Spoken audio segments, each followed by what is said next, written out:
Kami also takes offense and warns Akihina to watch his words. Back in the fight, Hisagi executes her disciplined chainsword technique, generating an energy whirlwind as she charges straight at Akihina. Even though Akihina blocks the attack, the sheer force sends him crashing to the ground. Hisagi quickly follows up with another strike, but just as she is about to land the hit, Akihina unexpectedly surrenders. The instructor immediately stops the match, declaring Hisagi the winner, leaving her in shock. Another squad member quickly restrains her as she fumes with rage, furious that Akihina gave up so easily instead of putting up a real fight. Akihina, on the other hand, claims that he expected the battle to last longer, so he chose to preserve his energy for the upcoming tests. As he walks away, he knows that he could have defeated Hisagi if he had tried, but he does not want to reveal his full strength just yet, especially with Kannagi closely observing the fight. The second stage of the exam, hand-to-hand combat, concludes with Kannagi leading the scoreboard with 5 points, followed by Tsunonobe with 3. The instructor announces a 30-minute break before the start of the third examination. He also reveals that in the next round, the 4 participants with the lowest scores will be eliminated. As the lunch break begins, Kannagi wonders about Ichika and Suo, who should have been there but are still missing. Meanwhile, outside the Anti-Prophecy headquarters building, Suo finally arrives, carrying Ichika. Exhausted from the effort, he is confused when she starts heading toward the courtyard, instead of the training ground. When he questions her, Ichika reveals that she can smell traces of an aura, one that suggests someone has recently died there. According to her, it appears to be the residue of an awakener who was killed by an overwhelmingly powerful monster. Hearing this, Suo is stunned. If an awakener was truly killed here, it means someone may have infiltrated the Anti-Prophecy headquarters, despite this place being a well-kept secret. Ichika argues that the 12 apostles are strong enough to have figured out how to find this location, shocking Suo even further. When he asks about their possible motive, she ignores the question and instead suggests they head to the training venue. In her mind, however, she knows that whoever died was likely at the level of a squad captain. But with no official reports of such an incident, the situation is becoming more intriguing. Now, not only Midori but also Ichika, Suo, and, most notably, Kannagi are all working toward the same goal, avenging Captain Makoto's death. During the lunch break, as everyone patches up their wounds, eats their meals, and casually converses, Akihina sits alone, focused on his laptop. Meanwhile, Kannagi, who is sitting with Shikami, becomes excited when he notices his comrades, Ichika and Suo, arriving. The atmosphere shifts as others grow nervous upon recognizing Ichika, one of the 5 elite members of the Anti-Prophecy Special Task Force, alongside Midori. Suo, observing the gathered captains, feels uneasy. Ichika had claimed that a captain had been killed, yet all 7 captains are present on the training ground. Hearing this, Ichika smirks and calls Kannagi over to share something important. She tells him everything, shocking him with the revelation that one of the captains might actually be a member of the 12 apostles in disguise. According to Ichika, the probability is high based on the aura residue she sensed in the courtyard. The individual who died was undoubtedly at a captain's level, yet all captains are accounted for, making the situation highly suspicious. Logically, it should be impossible. But if someone is disguising themselves as the victim, then there is an imposter among them. Realizing the potential danger, Kannagi grows tense, and Suo agrees. The person who just killed a captain-level individual is standing among them. I know it's an Among Us reference, cheeky. Suo fears that if they don't solve this problem soon, there may be more victims. If they leave it as it is, there's a possibility that a prophecy at a level where human extinction is inevitable might appear. However, Ichika, with an evil grin, suggests a far more ruthless approach, killing everyone there to eliminate the threat entirely. Suo and Kannagi immediately oppose the idea, arguing that they only need to find and eliminate the one member of the 12 apostles lurking among them. Ichika, now excited, points out that if they are dealing with the 12 apostles, this might be their chance to avenge Makoto. After all, they are the ones responsible for his death. She asks Kannagi if he feels the same, and as he recalls what happened to Makoto and their squad, he confirms. Suo, clenching his fists, also remembers everything that happened to his brother. Kannagi then turns to Azure, the founder of the detectives, for his opinion. Azure suggests that he should first examine the crime scene, but given that they are in the middle of an examination, he knows that isn't possible. Kannagi considers hurrying there since there's still some time left before the lunch break ends. However, Azure warns that this might alert the culprit. If the apostle they are dealing with is as strong as the one they faced at the Snowy Mountain, he could easily wipe out everyone here if he wished. They need to be prepared if that happens. Taking this into account, Kannagi decides to head to the training ground after today's test, but asks if there's a possibility that even the founders wouldn't be able to detect any aura residue at the crime scene. Hinoki then reveals that they have been near a volcano for the past month, where he trained and mastered his one-handed sword technique. He explains that the volcano might be interfering with the flow of their chi, potentially making it difficult to sense any residual energy. Mage also reveals that if the aura can only be sensed at close range, it is almost certainly from a 12 Apostles class enemy. Azure, annoyed that they are taking over his detective work, is about to protest, but Hinoki shuts him down, suggesting they focus on catching the culprit so he can kill him. Returning to the interrogation, Azure tells Kannagi to ask Ichika a question. Kannagi then asks if there is a possibility that the apostle infiltrated as a candidate, rather than as a captain. This catches Ichika off guard, but after a moment, she confirms that it's possible, if they are talking about the captain candidates. However, she insists they cannot rule out suspicion on the squad captains either. Kannagi understands but quickly forms an idea that he plans to use in the next test, assuming it involves combat abilities. However, just a few minutes later, the instructor announces the start of the third stage of the examination, revealing that it is a written test. completely shocking Kanagi. The candidates are seated in private chambers where no phones are allowed, making it impossible for Kanagi to gather any information about the infiltrator. The test focuses on the rules of the anti-prophecy, something Kanagi doesn't understand at all. However, he refuses to give up, determined to push through. When the test ends, the instructor announces the results. Kanagi fails to earn any points, while Akihina jumps to second place with 3 points. The last 4 candidates, including Shikami, are eliminated. Kanagi feels embarrassed about getting the lowest score in the writing exam, but as he stands there frustrated, Shikami walks up to him and encourages him, telling him that he did well. Both Kanagi and Shikami receive 0 scores in the writing test, but Shikami is especially frustrated about Akihina earning full marks. Despite this, he praises Kanagi for maintaining first place and assures him that he will be cheering for him in the second half of the exam. He wonders who will be selected as the new captain and adds that after the captain is chosen, the superintendent will also evaluate whether the newly formed squad will function properly. Shikami explains that the minimum number of members in a squad is 7, meaning the captain must recruit at least 6 more members. He advises Kanagi to start considering which candidates he will recruit once he becomes a captain. Placing a hand on Kanagi's shoulder, Shikami offers himself as a squad member, emphasizing his strong physical abilities. Then with a grin, he walks away, wishing Kanagi the best for the rest of the exam. As Shikami leaves, Azure approaches Kanagi and tells him to visit the crime scene. However, something in Azure's confident tone makes Kanagi realize that he has already identified the culprit. Azure confirms this but states that he still needs solid evidence to make an official deduction. He then declares that they will now go on the offensive against the 12 apostles. The mage explains everything that has happened so far, and mentions that Detective Azure assists Kanagi with his deductions and methods. This annoys Hinoki as the mage speaks in a roundabout manner, but she does so intentionally to lighten the mood with her narration. They are at the crime scene, where Azure takes over for Kanagi and begins examining the area. As expected, everything aligns with his suspicions. With the victim's identity confirmed, he now also knows who the culprit is. Hearing this, Hinoki realizes that their opponent is indeed one of the 12 apostles, which means he might have obtained the Book of Doom, the same one the last apostle possessed. The mage then asks what they should do next. Just as Kanagi is about to respond, he suddenly feels a surge of energy and is transported into a cloudy realm. There, he encounters an old lady who, when asked, simply claims to be a random granny passing by. She inquires about his investigation, and Kanagi reveals that a murder has been committed. The culprit has taken on someone else's form and appears to be highly skilled. Upon hearing this, the granny asks if they should find the culprit now. However, Kanagi explains that they already know who it is,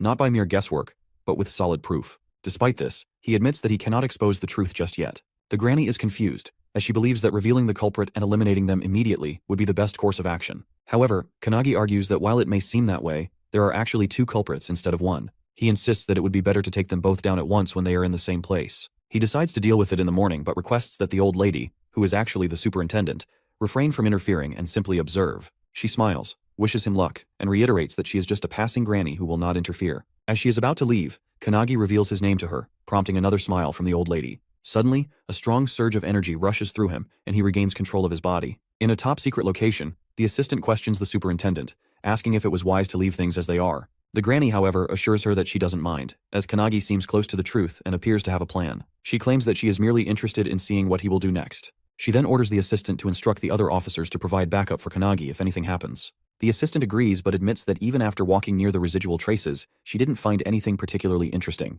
Still, the superintendent places her trust in Kanagi's words. The assistant is puzzled as to why the superintendent has so much faith in him. In response, the granny reveals that it is because of the confidence and determination she saw in his eyes. The next day, as Kanagi walks through the woods, Shikami joins him, explaining the details of the next test. This test will evaluate their performance based on how well they would function as a squad captain. Shikami already expects Akihina to rely on his strategic skills, but he expresses his support for Kanagi instead. Kanagi thanks him but suddenly, out of nowhere, asks why Shikami deliberately dropped out of the examination. After a brief yet sinister pause, Shikami turns to him and claims that he changed his strategy midway. Instead of becoming a captain himself, he now prefers to operate in his own way under the command of a strong captain. Kanagi narrows his eyes in suspicion and accuses Shikami of doing it so he could eliminate all the promising members of the squad. Ichika is also present, hiding in the trees just in case. Hearing Kanagi's suspicion, Shikami openly admits that he has no problem killing someone if it is necessary for a replacement. He explains that during the third test, he struggled to write anything because his brain could only process and retrieve the information already stored in it, which is why he ended up with a score of 0. Calling himself a fool, he accepts that it would be better for him to simply eliminate Akihina's body instead. As they step into an open field, all the squad captains and members surround them. In the center, Todoroki is chained to the ground, while Hibiki and another captain stand beside him. With her usual casual and cocky demeanor, Hibiki refers to Shikami as Mr. Apostle and asks him to introduce himself. Realizing his disguise has been exposed, Shikami deepens his voice and reveals his true identity, Ava, the 9th Apostle. Ava then explains her ability, adding that she can also extract information directly from a host's brain. She claims that she killed Shikami because he possessed the strongest physique among the contenders. Hibiki smirks and asks if Eva's goal is to sabotage the anti-prophecy from the inside. Eva confirms this, but admits that since she has failed, she now has no choice but to kill everyone present.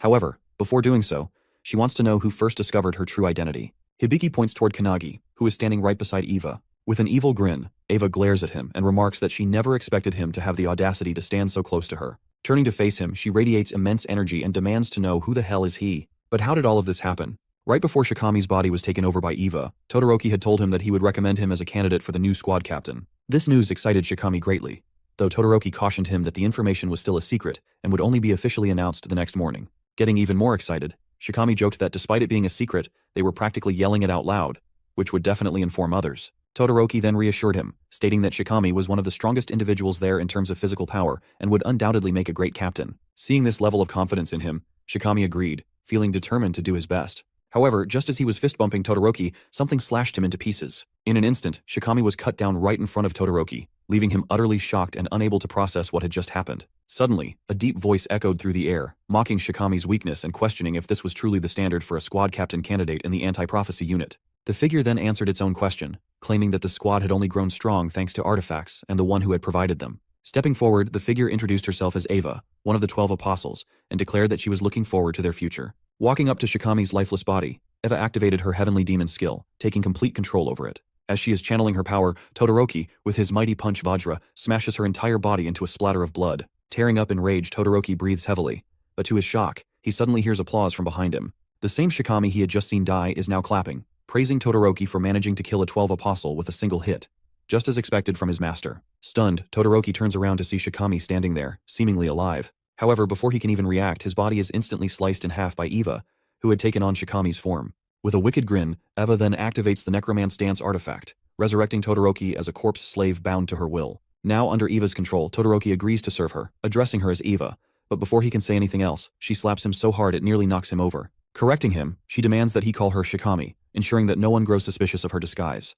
Todoroki nods, complying, and the two share a dark, twisted laugh. Meanwhile, at the crime scene, Kanagi and Azure investigate. Using his unique skill, Theatrical Detective, Azure rewinds time to witness everything that transpired there. This powerful ability allows him to replay past events at a crime scene, giving him a first-hand view of what truly happened. The only condition is that Azure himself must possess the evidence and personally deduce the culprit, not just by looking at the clues, but by reaching a conclusion on his own. Additionally, this ability allows him to predict future crimes before they happen. However, there is a significant drawback. If Azure ever fails to deduce a case correctly, the skill will be permanently lost. This means that for the rest of his life, he will never be able to use it again. As Azure explains this ability to the founders, they are disgusted by how underhanded Eva's technique is, killing someone and taking control of their body. However, the room falls into shocked silence as everyone turns their gaze toward Kanagi, who is overflowing with mana, his rage uncontainable. With fiery determination, he vows not to forgive the apostle. Back in the present, still burning with fury, Kanagi launches a devastating attack, a flash reflection punch, enhanced by his penetration spell, aimed directly at Eva. He also uses Luminance Fist, and as he strikes Eva's face, a massive energy blast erupts, sending her flying. She tries to land, but the force is so immense that she skids backward, struggling to regain her footing. However, as the dust settles, Kanagi is shocked to hear her laughing out loud, calling him cruel. Despite being struck by multiple techniques, she still talks, mocking him by bringing up his friendship with Shikami, questioning why he attacked her so mercilessly. Kanagi, already expecting this, knows he can't defeat Eva with his current strength. Eva, still reeling from the punch's recoil, claims that it's nothing and mocks him, saying his attacks feel like he's just playing around. As the recoil fades, Eva yells that these kinds of attacks won't do anything against her. Kanagi agrees, but reveals that he was never the one meant to defeat her. All he was doing was buying enough time for the mage founder to take over his body. As the founder takes control, she claims everything, and Kanagi's body becomes engulfed in energy. Seeing this, Eva realizes that Kanagi might be the person the satellites warned about, someone who has become completely different. But instead of feeling fear, she becomes even more excited. With a wicked grin, she summons hundreds of mummies from the sky, their terrifying screams echoing. She declares that life is boring until one faces death, so they should fight with all their heart's content. Azure, watching the mummies descend, remarks that they seem like nothing more than empty shells, controlled by Eva using the bodies she has taken before. Laughing out loud, Eva boasts that all of these mummies possess the same physical strength as Shikami and challenges them to come at her. Looking around, Hibiki notices that there are roughly 100 bodies, all on the same level as Shikami, which shocks a candidate standing nearby. Kanagi, witnessing this from his consciousness, finds it disgusting that Eva is using the bodies of those she has trampled over. The mage, who is standing beside him, notes that he has changed, and so have the founders. As the mummies shoot toward the ground, the mage, controlling Kanagi's body, declares that Eva has underestimated him. With that, she unleashes multiple electric zaps, electrocuting all the mummies mid-air and shocking Eva. Mage takes it personally as Eva summons her minions and lets them free fall in front of her, forcing Mage to strike them before they land. As the burning mummies rain down from the sky, Eva is left confused, wondering what Kanangi just did. There are people who master unparalleled accuracy through intense training, but Kanangi simply used his skill without batting an eye and managed to hit every single target without missing. The mage instructs Kanangi to stand beside her and study her actions. Our boy finds it amazing that even though she is using a weak body, she can still cast all of her spells efficiently. Calling him closer, Mage explains that while Kanangi was only seeking power for himself, the founders, on the other hand, were eager to use their power through his body. Kanangi is confused, unsure of what she is talking about. Mage continues, stating that even after everything, Kanangi, drunk on immense power, still felt closer to his goal, which was simply to become stronger. Meanwhile, all the founders are also drunk on Kanangi's unparalleled talent. However, after experiencing the tragedy of losing a friend, someone who trusted Kanangi with the future, Mage concludes that Kanangi is angry from the bottom of his heart. Pointing at the founders, who are all excited, Mage claims that they all like the current version of Kanangi. Eva, hearing this, is confused. She charges at Kanangi, yelling that the rule of the world is simple. The weak get trampled by the strong. Just as she is about to strike, an electric spark erupts in front of her, stopping her mid-charge. Eva, bewildered, looks around and notices the sky raining down with thunderstrikes. Mage reveals that many people think like Eva, but he remembers witnessing an existence powerful enough to destroy the tower, only to be toyed with and devoured by beasts from another dimension. Mage, who observed her comrades fall, now stands for those who were weak, vowing to avenge them. As she walks toward Eva, Mage, still in control of Kanangi's body, calls Eva frustrated, mocking her for lacking the strength to fight. Eva, on the other hand, can't get back on her feet as she is continuously blasted by the thunderstrikes. Mage knows that even though Kanangi trained in the mountains, laughing on the outside, deep inside, he wanted revenge. She ensures that all the founders share the same belief, that Kanangi will one day reach the same peak as them. Extending his hand forward, Mage assures him that if he ever needs help, they will lend it to him, and if he feels sadness, he should point to what caused it, and they will put an end to the prophecy. Without hesitation, Kanangi points at the airborne Eva, and suddenly, she is struck by lightning bolts that tear her body into pieces. Everyone is left in shock, while the instructor realizes that Kanangi resembles Midori when he was a child, a monster in the making. As Eva lies in pieces on the ground, she can't comprehend how this young boy not only destroyed all her minions, but also obliterated her body. Kanangi, walking toward her, asks if she now understands their strength and states that he has a lot of questions to ask her. He adds that he knows many people skilled in interrogation and wants to talk to Eva about everything that happened. However, in a deep voice, Eva reveals that she can't fight Kanangi in her current form and admits that her boss was right about it. Suddenly, a coffin emerges from the ground and Eva calls it her trump card. Kanangi is shocked, while Eva explains that, hundreds of years ago, one of the founders, known as the 10,000-man army slasher, was responsible for destroying the tower. To Kanagi's horror, Eva unveils the body of Hinoki Reichiro inside the coffin. All the founders, especially Hinoki's spirit, are stunned that she has possession of his corpse. Without a word, Mage casts a thunderbolt spell, striking down the coffin. This shocks Hinoki, but Mage states that this is now the real deal, as Eva has already taken control of Hinoki's body. In front of them, Hinoki's corpse stands, gripping his blade. Eva, thrilled by her newfound power, declares that she can now fight them on equal footing. Kanagi, taken aback by the overwhelming pressure filling the air, realizes that this aura is even stronger than what he felt while training with Ichika. But that's not all. With a snap of her fingers, Eva summons hundreds of minions from the ground, calling it the second wave. Kanagi begins to worry, but Mage reassures him that it's nothing. As Eva continues summoning her minions, a sudden explosion erupts behind her. Turning around, she sees Kanagi's friends arriving. Ichika, Suo, and the others, standing ready for battle. He is not alone! Eva feels annoyed, believing Kanagi to be alone in this ordeal. As she observes him speaking, Kanagi realizes that the corpse's voice and speech pattern are identical to Hinoki's. Despite their friends joining the battle, they struggle to defeat the minions, as Eva remarks that these ones are far stronger. This time, the minions possess a physical hardening skill, and even when one of the members unleashes their full power, the attack leaves the minion unscathed. To their horror, each minion possesses a unique skill, making them formidable opponents. With their overwhelming numbers, the anti-prophecy members find it increasingly difficult to fight them head-on. Hibiki, who has been closely observing the battle, activates her sound visualization release skill, summoning a sound phoenix that obliterates a group of minions in an instant. However, despite her powerful attack, she remains wary, realizing that each minion's strength is enhanced by their individual skills. As if things weren't chaotic enough, Todoroki suddenly breaks free from his chains and slam dunks one of the younger members with crushing force. However, Hibiki reacts just in time, rescuing them from certain doom. Amidst all that, Eva is reveling in the chaos, thoroughly enjoying herself. She smugly declares that in a battle like this, only the squad captains have a chance of survival. Hearing this, Kanagi turns to the other founders for their opinions, but they all remain silent. He then faces Mage and asks her to let him take control of the body for a moment. She is surprised by the request but ultimately agrees. Taking control, he confidently mocks Eva, accusing her of underestimating his friends, something she should not have done. Meanwhile, Hanada finds himself surrounded by minions, but he recalls Lesson 7 from Kanagi. Channeling his fist technique, he summons a dragon, using it as both a power source and a foundation for his attacks. With explosive force, he kicks the hell out of every minion charging at him. A while ago, Founder Spirit Wantak had observed Hanada's muscular yet flexible build, noting his tendency to rely on single-point concentrated strikes paired with his agility. Another founder, Eilerson, had argued that while it was not a bad technique, it could be far more effective with their guidance. Now, in the present, Hanada flawlessly integrates all the techniques they have taught him, moving like a coiling snake, striking from every angle and obliterating the minions with precision. At the same time, Akane stands her ground, ready to face the horde of minions rushing toward her. She remembers Kanagi's advice about the transmute technique. Our video ends here. If you enjoyed it, please like and subscribe to the channel. Until next time, bye bye.